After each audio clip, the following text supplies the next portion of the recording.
la drépanocytose, quand elle t'attaque, elle te dit, oh, tu crois que tu vas où là?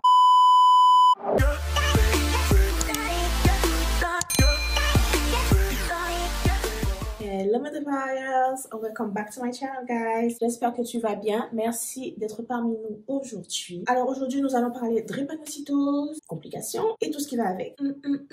D'accord. Mais vous savez déjà, avant de commencer cette vidéo, je t'invite à t'abonner à ma chaîne si tu ne l'as pas encore fait. Je t'invite aussi à cliquer la petite cloche en bas, comme ça tu ne rateras aucune vidéo de ma part. Tu peux aussi me mettre des petits likes parce que ça fait toujours plaisir. Tu peux m'écrire en commentaire, je réponds toujours. Même en hateuse, hein, je réponds. Donc voilà, pour vous dire, si vous avez regardé mes vidéos, parce que vous êtes abonné à la chaîne et que vous regardez mes vidéos, vous savez que j'ai eu une complication qui est l'ostéonécrose et que je me suis fait opérer de l'épaule droite. Aujourd'hui, nous sommes 6 mois après l'opération. Est-ce que l'opération a été une réussite ou pas? Comment ça se passe? J'ai été opérée en septembre, octobre, novembre, décembre, janvier, février, mars. Oh my god, ça fait 7 mois. Pardon, excusez-moi. Je sais qu'il y a beaucoup de drépanocytes qui sont dans le même cas que moi, qui font des complications. Une des complications les plus fréquentes, c'est l'ostéonécrose. Ça peut être aux épaules, à la hanche, aux genoux. Moi, je me suis fait opérer de l'épaule droite. On m'a posé un implant.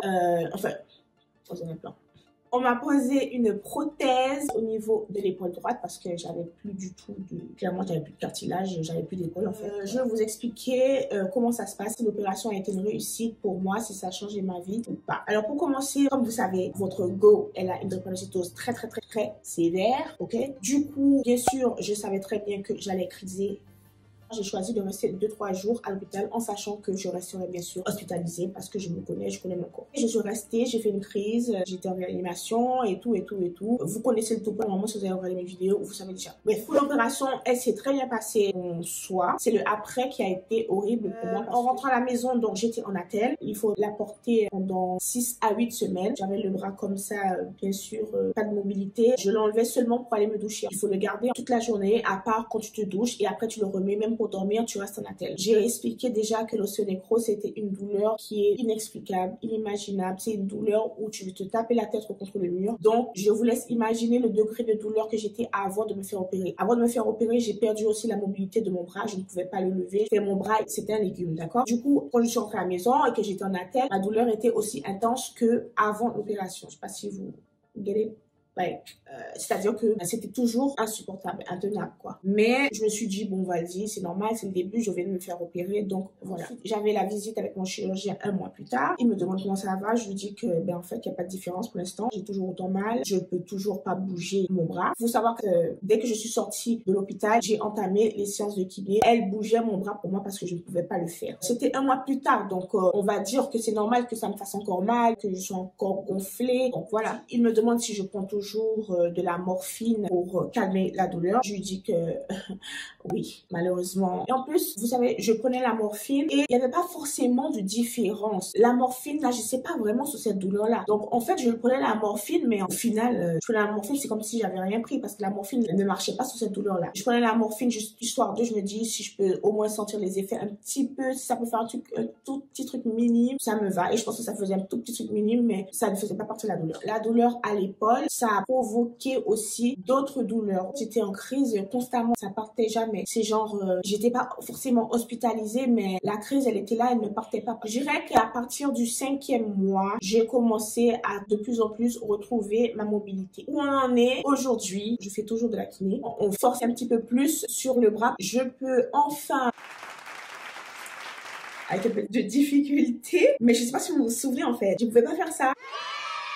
J'allais jusque là, je peux faire ça. Après, c'est vraiment raide là, je peux pas aller plus loin. Là, ça fait quand même mal, mais je peux au moins faire ça. Maintenant, je peux quand même mettre la main sur la tête. C'est incroyable, les gars. C'est incroyable que je puisse me mettre la main sur la tête et me coiffer tout seul, me maquiller. On va pas se mentir, c'est raide, ça me fait encore mal, mais j'ai retrouvé plus de mobilité qu'avant. Mais on m'a déjà dit que jamais je retrouverai mon bras comme avant, où je peux mettre la main dans le dos. Pour le chirurgien, la prothèse, elle fonctionne bien parce que je peux bouger mon bras. Il me permet de faire des mouvements que je ne pouvais pas faire avant. Sur ce côté-là, c'est réussi. Maintenant, niveau douleur, est-ce que je n'ai plus de douleur? Est-ce que ça a changé ma vie? Est-ce que la douleur a diminué? Laisse-moi vous dire. Honnêtement, quand je suis partie pour faire cette opération, je me suis dit que ça va changer ma vie. Je vais retrouver mon bras. J'aurai plus cette douleur atroce, horrible. Girl. Non. Ok. Non. Ça n'a pas changé ma vie. Alors, attends, je m'explique. En fait, ça a changé ma vie. Le fait que je puisse bouger. Mais niveau douleur, les 5 premiers mois, honnêtement, on voit pas la différence. En tout cas, pour ma part, je voyais pas la différence. Je me couchais, la douleur était encore horrible, atroce, inimaginable. Il faut savoir qu'au coucher, la douleur, elle est pire.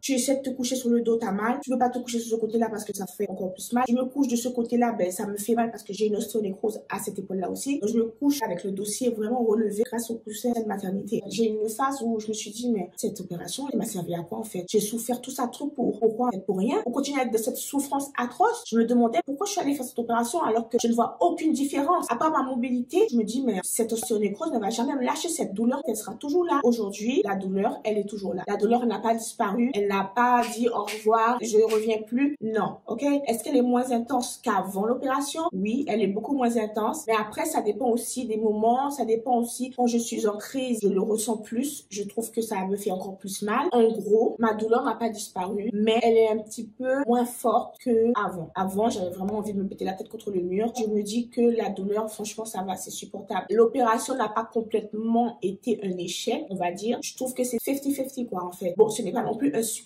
fou, on va pas se mentir, parce que j'aurais bien aimé me faire opérer et ne plus jamais ressentir cette douleur. Mais malheureusement, la drépanocytose, quand elle t'attaque, elle te dit, oh, tu crois que tu vas où là? Ah ben non, en fait, je suis encore là, tu crois que tu vas m'oublier comme ça? Voilà. Elle te dit qu'elle est là et elle est là pour rester. J'ai récemment vu mon chirurgien. Je le revois dans 6 mois pour voir qu'est-ce qu'on va faire de l'épaule gauche. Pour l'instant, la douleur à l'épaule gauche, elle est supportable. Mais plus les mois vont passer, plus la douleur va augmenter et moins j'aurai de mobilité dans ce bras. L'idéal, c'est de me faire opérer dans 6 mois. Je dirais que il y a pire. Le chirurgien, il me regarde et me dit, je suis déçue pour vous parce que j'aurais vraiment voulu que ça change votre vie. Il était désolé pour moi. Mais je l'ai rassuré en lui disant que au moins j'ai retrouvé ma mobilité. C'est déjà bien, c'est déjà très très bien. Est-ce que je prends toujours de morphine de temps en temps? En ce moment, j'essaie de pas toucher à la morphine. Je prends plus du Doliprane et de l'Acupan et du Laroxyl pour dormir et ne pas sentir la douleur. Mais il y a des jours où je suis forcément obligée de prendre la morphine parce que il y a des jours où ça me fait plus mal que d'autres. Je pense aussi que c'est aléatoire en fonction de mes douleurs chroniques et de mes crises vaso-occlusives. Bien sûr, mes douleurs chroniques et ma drépa n'arrangent pas les choses. Je ne veux pas vous effrayer. Les drépas qui vont faire cette opération, n'oubliez pas que tous les drépas, nous sommes tous différents. Nous supportons la douleur tous différemment, même si nous avons la même pathologie, mais on n'a pas tous le même degré de douleur. Moi, je suis dans un cas un petit peu extrême, on va dire. Est-ce que je regrette d'avoir fait cette opération? Non, pas du tout. Parce que si je l'avais pas fait, je pourrais pas bouger mon bras. Et la douleur serait toujours aussi atroce. La douleur là, elle est supportable sur une échelle de 0 à 10. Avant que je fasse l'opération, on était à 10. Maintenant, je suis à un 6. Pour moi qui a l'habitude de la douleur, 6, c'est supportable. Mais pour une personne normale, 6, c'est une douleur quand même très forte. Je supporte. De toute façon là, il n'y a plus rien à faire, mais c'est pas une opération miraculeuse. Je ne dirais pas qu'ils vont faire cette opération. Courage à vous. Ça va bien se passer. C'est la convalescence qui a été plus dure pour moi que l'opération en elle-même. Et ensuite, niveau cicatrice, les gars, ma cicatrice, elle est moche, elle est horrible. J'ai une peau qui cicatrise très très très mal. Ma cicatrice c'est la kéloïdée. J'ai tellement honte que j'ai même pas envie de vous montrer à quoi elle ressemble. Je vais peut-être mettre une photo si j'ai le courage. Ma peau, elle cicatrise très mal et c'est pour ça que c'est la kéloïdée. Sur quelqu'un d'autre, ça peut être une jolie cicatrice. Vous affolez pas si vous voyez ma cicatrice et vous pensez que vous aurez la même. On n'aura pas tous la même cicatrice parce qu'on n'a pas tous la même peau. En fin de compte, pour conclure cette vidéo, je suis quand même contente d'être passée par la case chirurgie. De toute façon, il n'y avait pas d'autre solution. Il faut vraiment être patient et pas vouloir est-ce que tout arrive de suite parce que c'est pas le cas, ça va pas se passer comme ça. Et ça fait déjà 7 mois que je me suis fait opérer et c'est juste maintenant que je commence à voir une différence, une légère amélioration. Donc tout ça pour vous dire, m'aiderez pas que ça prend du temps. Soyez patient avec votre corps, soyez patient avec vous-même. Et voilà, j'espère que cette vidéo t'a plu. Si cette vidéo vous a plu, n'oubliez pas de me mettre des petits likes parce que ça fait toujours plaisir. N'oubliez pas aussi de vous abonner à ma chaîne si ce n'est pas fait. J'attends que tu t'abonnes. N'oublie pas aussi d'activer la petite cloche en bas, comme ça tu ne rateras aucune vidéo de ma part. N'oubliez surtout pas que vous êtes tous des Drépa Warriors, malades ou pas malades. Et moi, je reviendrai vers vous très prochainement avec une nouvelle vidéo. À bientôt.